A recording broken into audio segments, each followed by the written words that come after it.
awesome, and I love seeing you all. So truly, thank you. But my name is Scheller. I also go by the Cyber Warrior. So anybody who has seen my content, this is kind of a lot of what I talk about is mental health and motivation and inspiration, things of that nature. So this here is going to be a very important topic.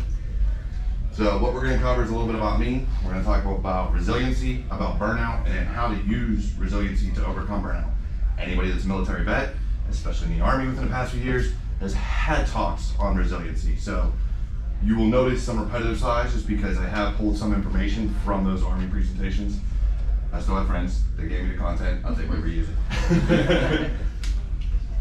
So a little bit about me. I am a retired military veteran. I retired back in 2017 under disability due to issues with my back and my neck. This is where resiliency is very important to me because due to the depression and mental issues that I sustained from not being able to play with kids or sleep and just countless other issues, I have had to utilize these techniques to really refocus and go about my daily job. I am a senior security consultant for a company called CISO based out of Pittsburgh. I work primarily in blue team these days, although I have done red team work. I've been a pen tester, I've been a security engineer, you name it, I've done it. But for those wondering, I got my start in the military. I enlisted in the military and left 3 days after I walked across the stage for my high school graduation. So back in 2004. So from 04 to 2017, I was serving in the military. I've done IT, help desk, system administration, networking, and then eventually got into cybersecurity. Fun part about it is, I did cybersecurity before it was a job. So the military didn't have a job for it. I was doing it at home. I used things like Backtrack Linux and breaking into wireless networks. Wireless hacking was my go-to because it was the easiest. But that's how I kind of got started. And then as I was getting out of the military, I wanted to be able to give back to the community, something that I felt I wasn't able to do in the military. I wanted to, hence the reason for joining. I just never felt like it worked out for me. So I started creating content. Originally with Scheller Cybersecurity, I was gonna start my own company. I suck at sales. Anybody that listens to my Walk With Me podcast has heard that before. So I eventually rebranded it in, I wanna say 2020. 2019, 2020, I rebranded, became Cyber Warrior Studios, and have been doing things like Motivation Monday, Tech Tuesday, Security Happy Hour, and as of 7 weeks ago, Walk With Me podcast is the newest thing that I have out. A lot of what I do, like I said, is motivation or helping people break into cybersecurity or finding their place in life and things of that nature. So I am a father, I have 5 boys, God help me. So I am also a husband. So I am very, very busy and I'm always doing something and people are always asking, how do you do it? How do you do it? How do you do it? God bless him, it's my wife. My wife has been my rock, everybody, like anything. She gives me the ability to do what I do. Without her, I would not be able to have the job and do the content and do everything that I do. So that's gonna be one of the things about resiliency is your support system. So we're gonna talk about that. So what is resiliency? It's an ability to recover from or adjust easily to misfortune or change. And a lot of us, especially in cybersecurity and IT, we have this problem with change. We don't like it. Now, that could due to any number of things, but it is really just a fact of who we are. Not everybody, it's not an absolute, but a vast majority of people within this industry have some type of issue with ADHD, OCD, autism, the list can go on. And so it makes us very reluctant to change, and it makes us very reluctant to want to deal with people. So resiliency is really, really big for this. One of the things I will say is that I had a talk on my show with a neuroscientist, Dr. Nikki Flores. And one of the things that she had to remind me of is even with resiliency, it's not absolute. You still have your limits, and you're always gonna have your limits. It's burnout. And so you have to recognize when these things occur. So some myths versus facts when it comes to this. And this is one of those fun little slides I pulled from the Army. Resiliency myth is that we never show emotion. It's wrong. Now, there's a lot of talk these days about men don't show emotions or women are emotional or whatever the case may be. It's just a matter of how we go about processing. Even me, as someone who is resilient, anybody who knows me or follows me on Twitter, which we'll get to all those at the end, knows that there have been times that I've broken down and put videos out of me just completely crushed. It happens because no one is perfect. Everybody makes mistakes, everybody has their breaking points. Some are sooner than others, some just never show it in public. I'm one of those people that I'm in the public eye on purpose, and so I want people to see me at my best and my lowest, because I want you to understand that it happens to everybody. But one of the facts about it is we regulate emotion. We're able to control our emotions a lot better when you're resilient. You're not going to have outbursts as much or as often because you're able to recognize a lot of the signs of you're losing it. You have to breathe, get yourself back under control. Another myth, it's only about the individual. That's what I talked about just last slide. It is not. It is not an individual effort. It takes a team. Anything else you do in life, it takes a support system, your friends, your family. It's all about individuals and relationships. If you don't have those people that you can rely on, that you can talk to, resiliency is one of the hardest things you can develop.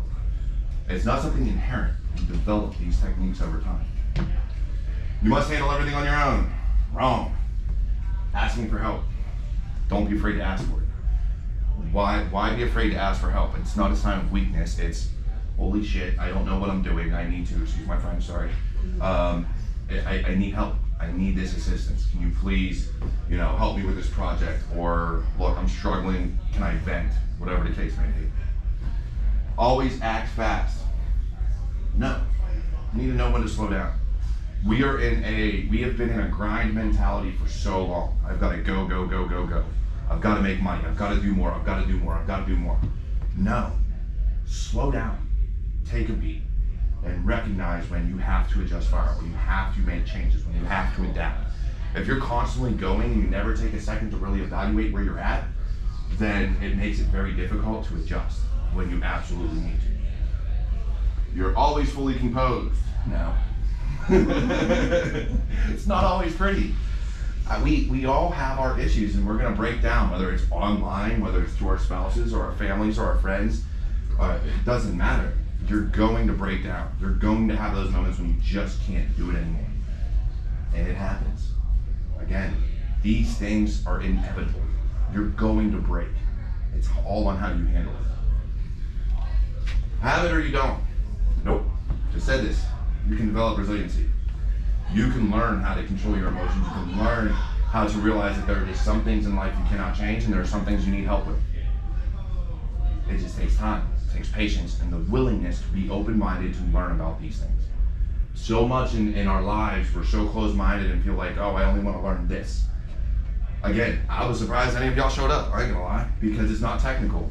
This is a B-side. Most people are here for technical talks and advancing cybersecurity knowledge and things like that, but your mental health is just as important. So it is something that you do have to develop. Resilient people never burn out. Nope. I've been there. There have been days where I'll wake up, sit down at my computer and go, I'm done. I quit. I don't want to do this no more. I don't want to do it. But you have to find a way to rejuvenate yourself, to find your peace, to find your balance. Anybody who knows anything about me or follows me at all knows that I love the woods. I love walking outside. I love being in nature. That is one of the best things you can do for resiliency is just get out, get away from it all, put your bare feet on the ground, get grounded, and be in the sun. That is one of the things. We come from nature. For years and decades and centuries, that's how we lived, was outside. And then technology advanced, we decided to live in houses and never see the sun again.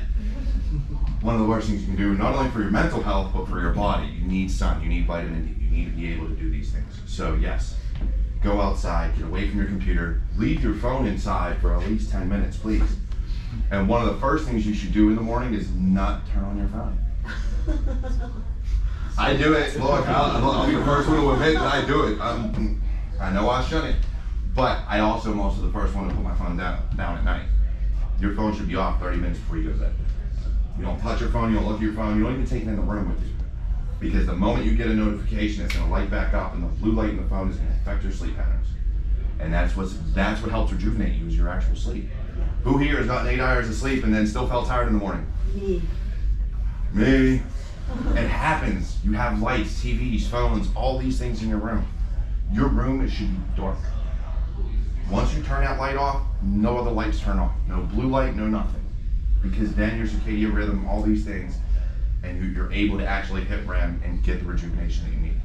So, my wife hates it, but I yell at her all the time, put your phone down. At least a half hour before bed. See, that's a beautiful picture of me. What is burnout though? So burnout itself was coined by an American psychologist. Now, I'm sure you all can read right here, but essentially what burnout is to me is finally hitting that point, that breaking point of depression where you feel like you just can't do your job anymore. To me, it's a type of depression where you just feel like, I can't do this. You don't enjoy it anymore. And if you've enjoyed your job for 10 years, great, but you finally hit that point of, I don't like this anymore. Why? Is it because you actually changed and don't like it? It could be, it happens. But that's not always the case. A lot of the time it's because you've been grinding for so long that you finally hit that breaking point and you're just like, I haven't had a day off in 5 years and I'm done. I can't do it anymore. And then you start looking at other things and it just doesn't feel the same. Well, it's because you're burnt out. You never took that break. You never took the time for yourself to really get the mental help and rejuvenation that you truly needed. So burnout's real. And if you don't take an introspective look at yourself and the way your body is feeling, you're gonna hit burnout no matter what job you're doing. No matter what you're doing in life, you're gonna get burnout. Whether it's with your spouse, your kids, your job, your hobbies, whatever it is, if you don't take the time to really look at yourself and how you're feeling and what you're going through, you're gonna hit that breaking point. Too many people in this field do it on a regular basis because they spend all their time hacking and never take a minute to look at themselves and how they're feeling and what they're going through. Because they think this is what I need to do, this is how I get better, this is how I get faster, this is how I do all these things. But if you're not taking the time to investigate yourself, then you're gonna hit that point where now you're not thinking clearly. Now all those bugs you found, you can't find anymore, or you're not finding them as fast. So now you're not making the progress like you used to make. And then it eats at you, and eats at you, and eats at you, because now you're slowing down more and more and more until finally you're done. And it's killed a lot of people because now they lose all their passion for everything. Because it doesn't just affect your career, it's gonna affect your personal life.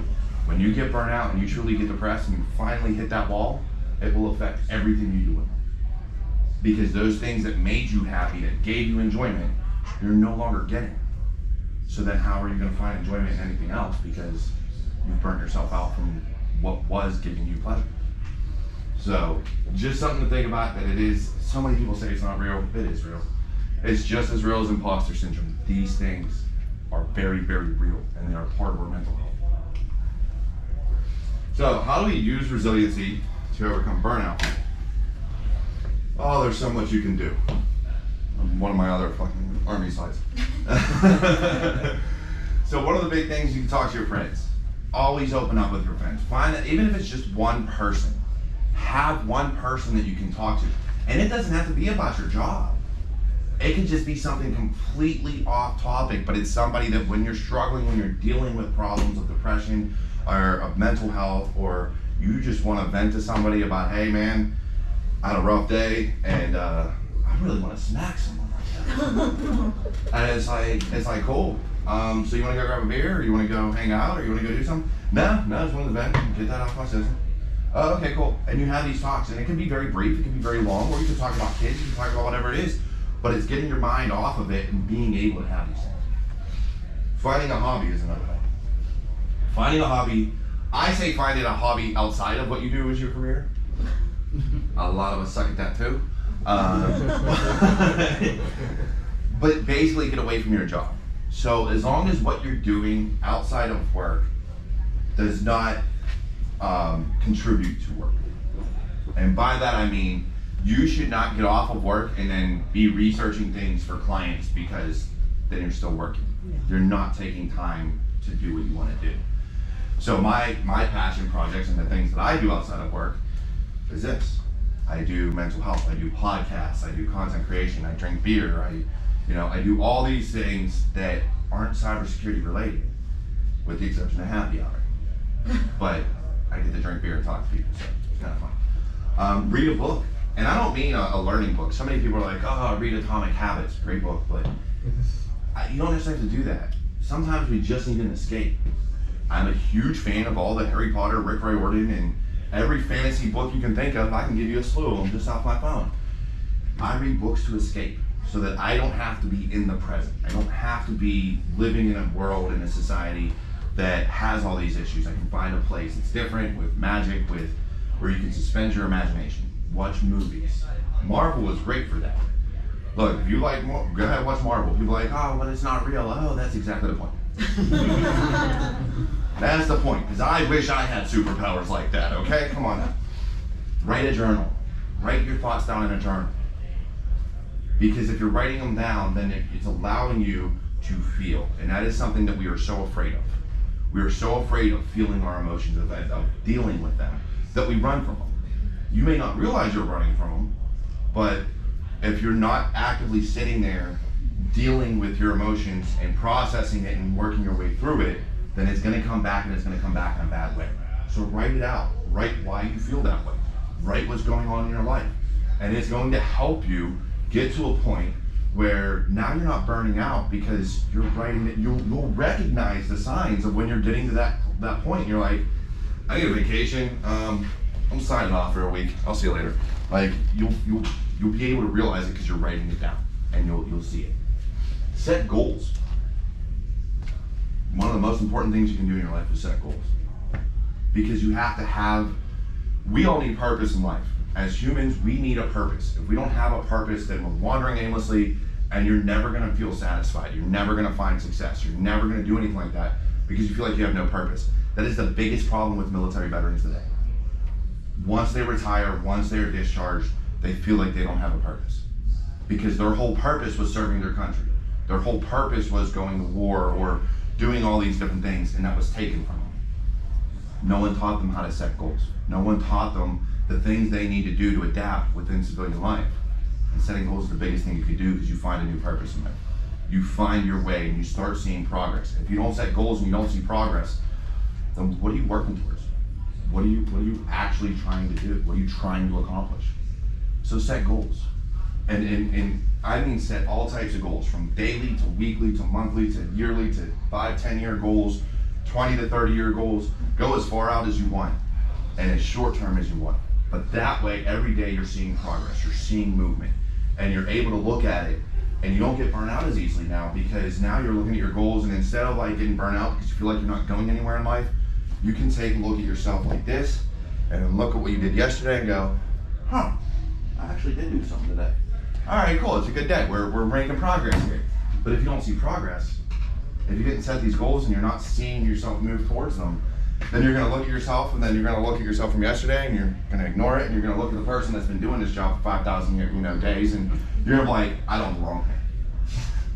I don't belong. I'm gonna leave, because then you have imposter syndrome, all that stuff sets in. Don't compare your day one to someone else's day 1,000. Compare you to how you were yesterday. And you can only do that if you have goals. If you're able to track your progress and make this stuff action. Finally, please don't be afraid to take days off. I beg of you. So, how many here have unlimited PTO? If you're in school, you have unlimited PTO too. How many people have to work or only earn so many days a year? All right, so for those that earn days a year, do you actually take them? No? No? All right, so for those with unlimited PTO, how many days off a year do you take? 8 to 10. About it? About a week? All right. Even those that earn PTO sometimes will let it all roll over, they'll let it build up. I did that with my military leave. I let it build up. I think I was able to carry over like 120 days or something, 60 days. I forget what the number was. So you let it build up, you never take leave. Till user groups. Yeah, till they make you. And when you're earning PTO, you do the same thing. People are so afraid of unlimited PTO because they're afraid people are going to abuse it or not take it, which is what we tend to do. We don't abuse it normally. We don't take leave. We don't take our time off. And so it is all about recognizing that. When you work in a field and you feel like everybody relies on you, which is a damn lie, they don't rely on you. You are a team and you are replaceable, so take your time for yourself. You are afraid to take time off because you feel like if I'm not here, then what am I gonna do?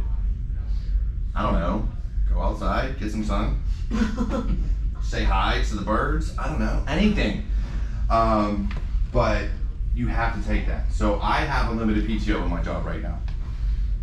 And when they enacted it, because it wasn't there initially, so when they moved to that, after a few months of me being there, I told them, I said, I'm taking 1 week every quarter. Every quarter I'm taking a week off. Yeah, I haven't done that. But I try. I do. I actively make it a point to try. My problem is right now we're still hiring, so we're trying to fill out our team. And as one of the, actually I am the senior blue team lead or consultant, I always look at things and I go, I can't afford to take time off because I got work to do. I've got stuff that needs done. Yeah, do I really?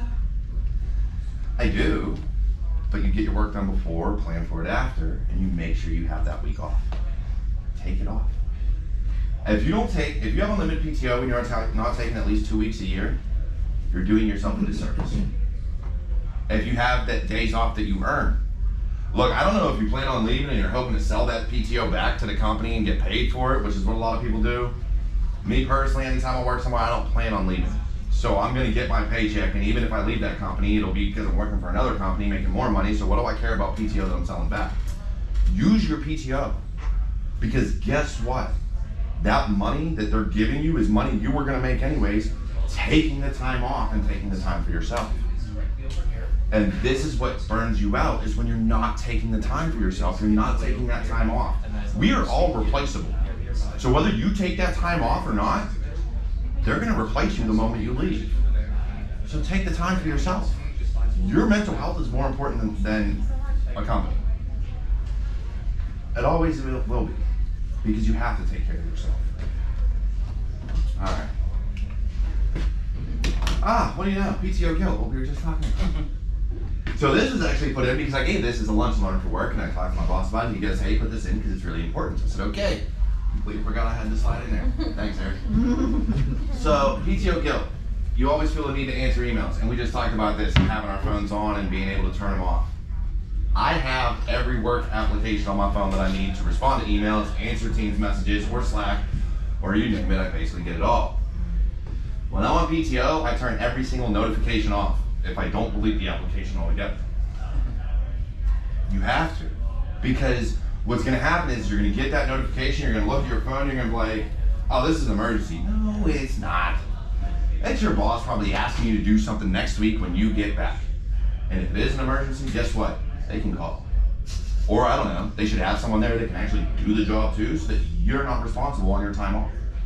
It's your time, not theirs. Use it. Will I be looked at differently if I take PTO? In some companies, yes. I won't lie, there are some horrendous corporate cultures out there that will look at you bad if you actually take your time off and use it for you. Toxic culture. Oh, it's a horrible culture. Very toxic. But that goes for anything to where, guess what? If you're looked at differently and if you're looked at poorly because you took PTO, that's when you start looking for a new job.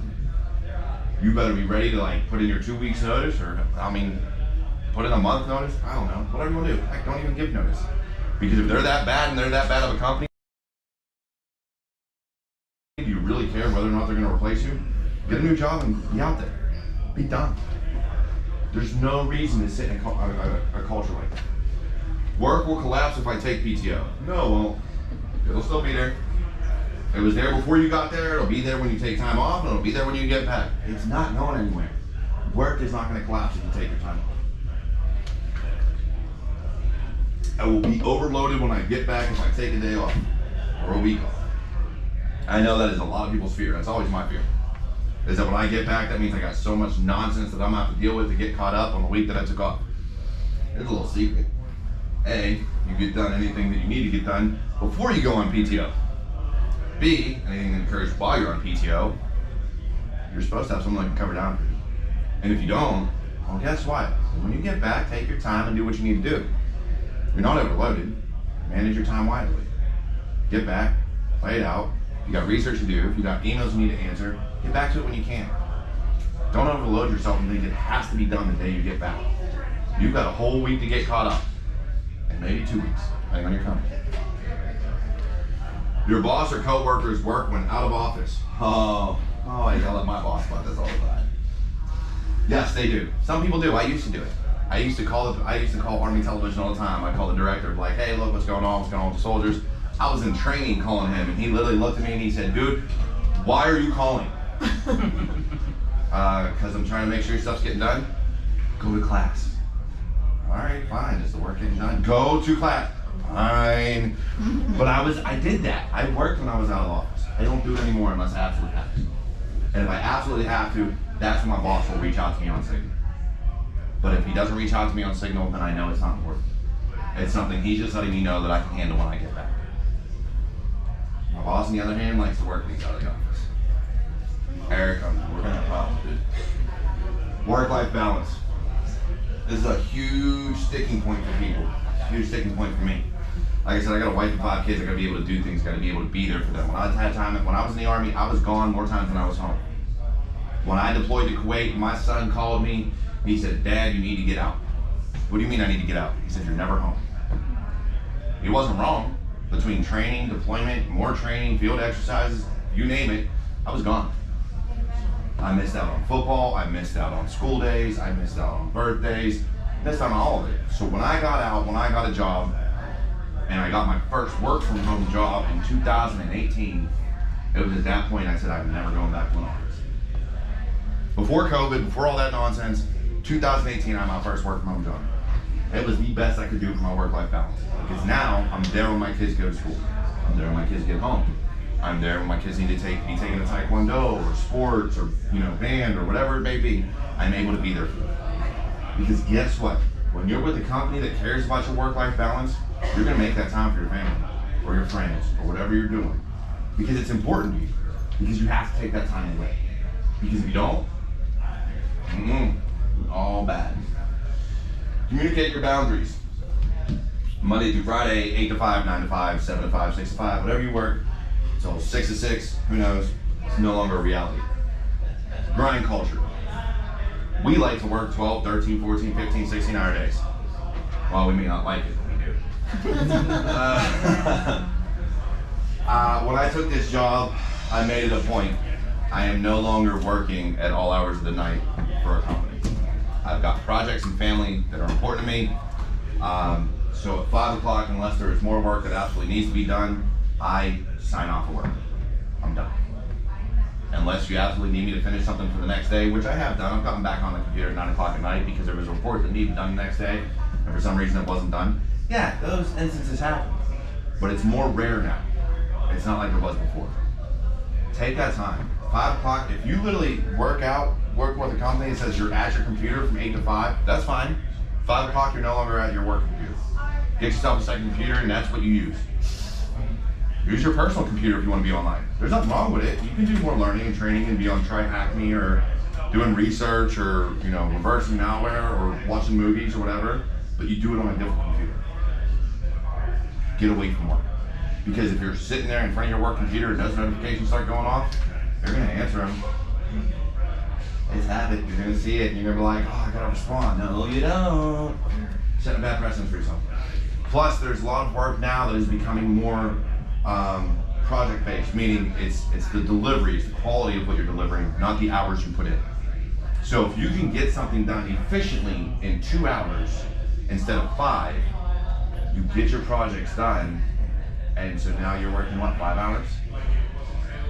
Because if you don't have any more projects that day, or maybe they're not due for another week, get them done early, then you can work on advancing your skill set on the clock. Who'd have thought it? Actually researching and learning while working. A lot of companies these days are moving to that. We still have some that are stuck in the past and want you to work 24 hours a day. Toxic culture. You've got to get away from it. Think about yourself first. You come first, not the company. Oh, I do have a contact info page. I swear I had one that had a picture. Do I? No? Alright, let's go back. Alright. So I thought I had a little questions picture there, but apparently I don't. So this is all of my contact information. because you know you want to get a hold of me. No, so this is how you can find me, all right? I'm on every single social media platform. You name it, I'm there. Feel free to take a picture. I have a podcast that's all about self-help and self-improvement. I have my YouTube channel, and then I'm also on LinkedIn, Facebook, and all that other stuff. But before we go, does anybody have any questions, concerns, comments, complaints? Are you based out of Florida? No. I'm actually from Pittsburgh. I flew down here last night. Thanks for watching. Yeah. This is my first conference talk, by the way, so seriously, if you have any recommendations, I am on the Discord server, Cyber Warrior. You're going to find me everywhere. Yes, I am the Cyber Warrior, in case somebody was wondering. I had a whole intro I was going to do when I started, and I just didn't do it. But yeah, I go by the Cyber Warrior everywhere. So if you see me on YouTube, that's what you'll see is Cyber Warrior. Discord, Cyber Warrior. The moniker and handle I've been going by for years. So, yeah, any questions? Your day off, or if you take a week off and you don't, but what would that look like to you? For me? Yeah. So for me, when I take my time off, it really depends on where I'm at financially. A lot of times, next year we're going to take a vacation. We're going back down to Tennessee. But like this year, when I take, like I'm taking a week off in October, and I took another week off a few months ago. For me, it's just doing everything I want for my own projects. I shut my work laptop. I don't answer any emails, again, unless it's really important. Because I'll read them during the day just to see what it is. But if I don't have to respond, or if it's like, hey, this report needs done, okay, cool, can wait till I get back. It was already established. I know the due date. I know what my capabilities are. I can do it when I get back. It's not a big deal. But yeah, I basically disconnect, and you'll see me half the time I'm outside. I'll either be on my deck or in the yard or walking through my wood line, drinking a beer and like hanging out. Like for me, it's just disconnecting and then just making sure I stay up with my content. And again, a lot of that content, and the reason why I'm so active on there is just because if I don't do it, no one else will. I'm a one-man show. I do everything myself. So for my content, it's just I have to be on social media, or else Twitter quits showing my posts, or LinkedIn quits showing my posts, or YouTube's like, you know what, you ain't posted in a week, so apparently you don't care. No, homie, come on. So yeah, so it's all these things. But a lot of the time, even when I'm doing that, a lot of it I do from my phone, and I'll be like, all right, you know what, let me send out a few posts, and then I go back to relax with my family. That's the other thing you have to realize is if you have a significant other, or a boyfriend, or a girlfriend, or kids, or spouse, start realizing that every minute you're on your phone in front of them, you're taking that time away from them, and then they're going to see that. They're going to recognize that your phone is more important than them. So then when they have to talk to you about something, are they really going to talk to you? No, because you're going to look at your phone and be like, yeah, I hear you. Yeah, that makes sense. You're not acknowledging what they're saying. Just like you want work to acknowledge you, you have to acknowledge them. And that's where your PTO comes in. That's when you really put everything down and you realize you have to talk to your kids. You have to talk to your spouse. You have to talk to your friends and your family, and take your eyes away from the screen. So, resetting military mindset. Ooh. Especially coming from jobs in the military where downtime is measured in bodies. Mm-hmm. It's rough. Yeah. So it's trying to separate and going from that type of position to something totally different, where now it's just things aren't as important, but you still want them to be at that level, because you can't turn that mindset off. Takes time, but you can.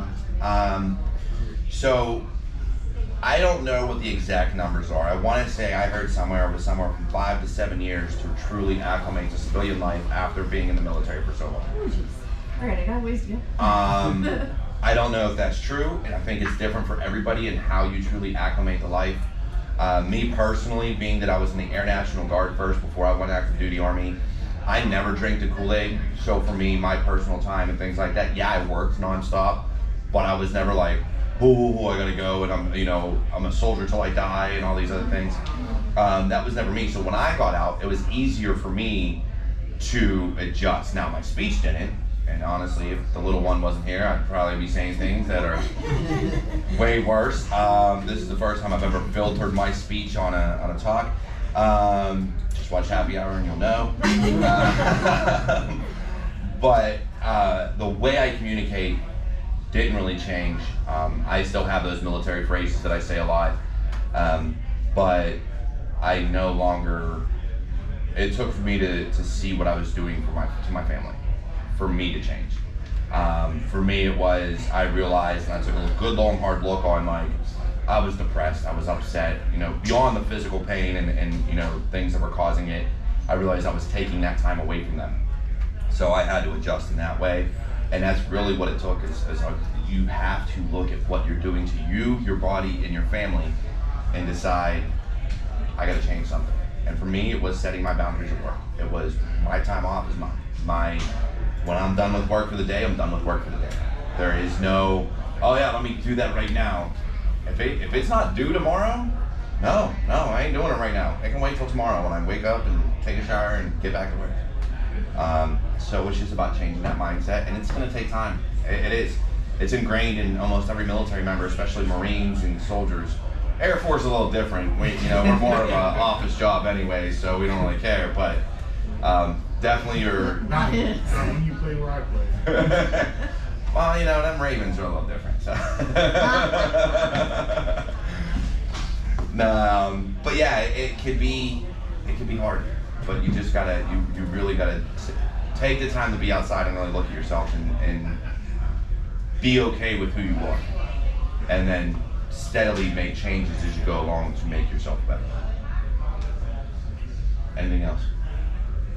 I think you mentioned a book earlier. Do you have any other recommendations on the subject that you would? So Atomic Habits is definitely a good one. I do not personally have any books that I recommend, just because those are, I keep getting recommended to read certain books to make me a better leader, or this, that, and third. And I'm really bad at reading those, because to me they're really dry and really, really hard to read. I don't even read technical books. Like when people talk about learning, I did not get my CCNA until I sat in the classroom to do it. I failed it 3 times because I tried self-studying and doing all this stuff, and I suck at reading those books. I've got a whole library, like 2 bookshelves of technical books that I get about halfway through, and then I'm like, I'll move on to the next topic now. And I go and buy a new book, and then I buy a new book. So for me, it's like podcasts. I have found that, especially for trying to do better, the Norse mentality is actually where I got a lot of the inspiration for some of the stuff I talk about on my podcast. Was really good about forcing you to look in at yourself. You are the person that needs to make decisions for your life. No one else can do it for you.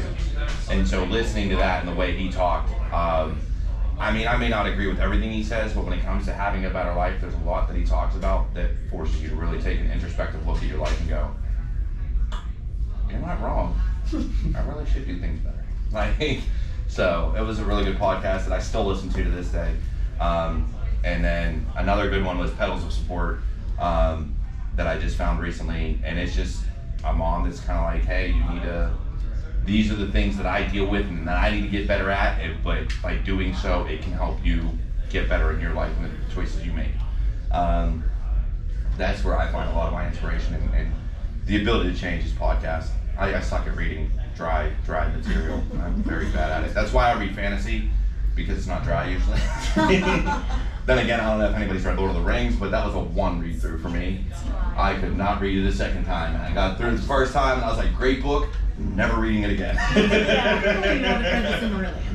I have the Silmarillion. I have not read it. It's a history book? It reads like a history book. Oh God, no. Thank God I read that one. Actually, let me rephrase. It reads like a history book combined with the Old Testament. Oh, that's even worse. No. That's the movie.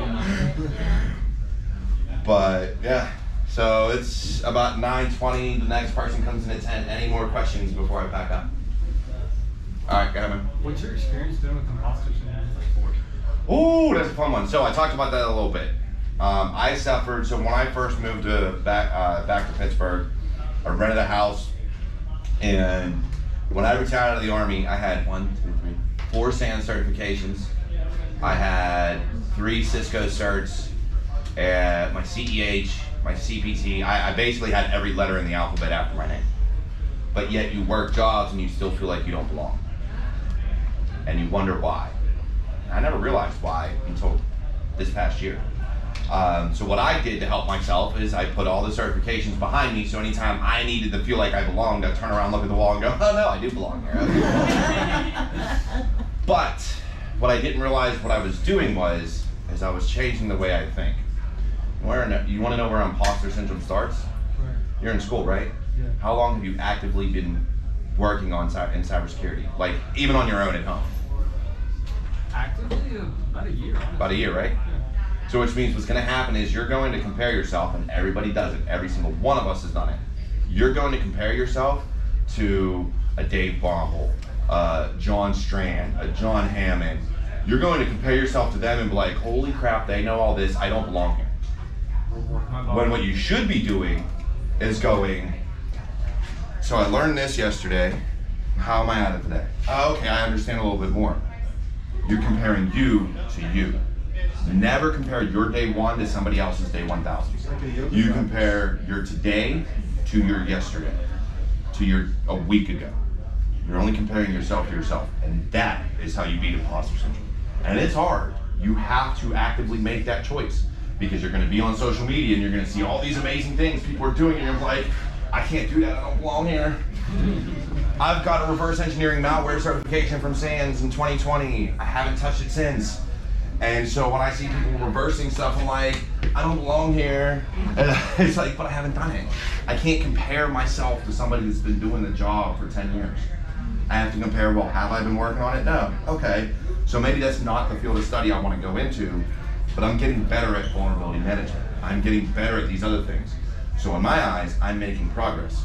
Maybe not in what I see somebody excelling at, but I'm still making progress, which means I belong. And that is one of the things that I wish everybody could tell everyone across the board. I don't give a dang who you are, you belong.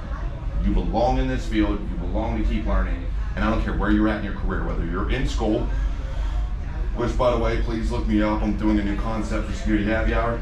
I don't care if you're in school, first year in, 10 years in, black, white, gray, green, blue, gay, straight, bi, I don't care who you are, you belong here. You belong in this field, because we need every single person we can get, because we all think differently. I think you make a good point, but also we need that kind of reassurance from company, right? Because they are paying they're paying us money, and we want to make sure that we are there and not fall behind and make ourselves look bad. We need that kind of support and reassurance from our peers. That's why we keep, I think this field, when you talk, we all keep pushing ourselves because that's where we are, the motivated group, but then we also need some reassurance and feedback. Without that, we will just keep going. Do you think, I think it could be, I don't know. I never realized that I cared about getting that reassurance that I was doing a good job until I got an award for being the best security engineer for the company I worked for in 2018. And I didn't realize how much that meant until it happened. Because in the military, I didn't chase awards. I was like, I'm doing my job, I don't care. I'm here. If I get you literally get an award for changing bases, so what did it matter? And your awards were based on rank. So the higher rank you were, the higher your award was. The lower rank you were, you might get a COA. So, it was one of those things where I never cared. And then when it finally happened for something that I didn't expect, I didn't think I earned, I think I did, because I was, again, imposter syndrome and feeling like I didn't belong. And they said, hey, you belong, you earned this. And then InfoSec Institute gave me, I got their inaugural year of doing Cybersecurity Hall of Fame, I got inducted into their Hall of Fame. It's not until it happens that you realize how important it is. And that is why I say, if you're going up, bring someone with you. Because then that's where you get the reassurance. It doesn't have to be from the company. It could be from your peers. And it could be, as you're moving up, you better be grabbing someone's hand and saying, come on, idiot, you're coming with me. We're gonna get you up here too, and you belong here. And then someone should be pulling you up. And that's where mentors, mentees, if you have a mentor, great. Find yourself a mentee. If you don't have a mentor, go out and find one. You need it. Everybody needs a mentor because they're going to be someone that can help you get through your career and get through life.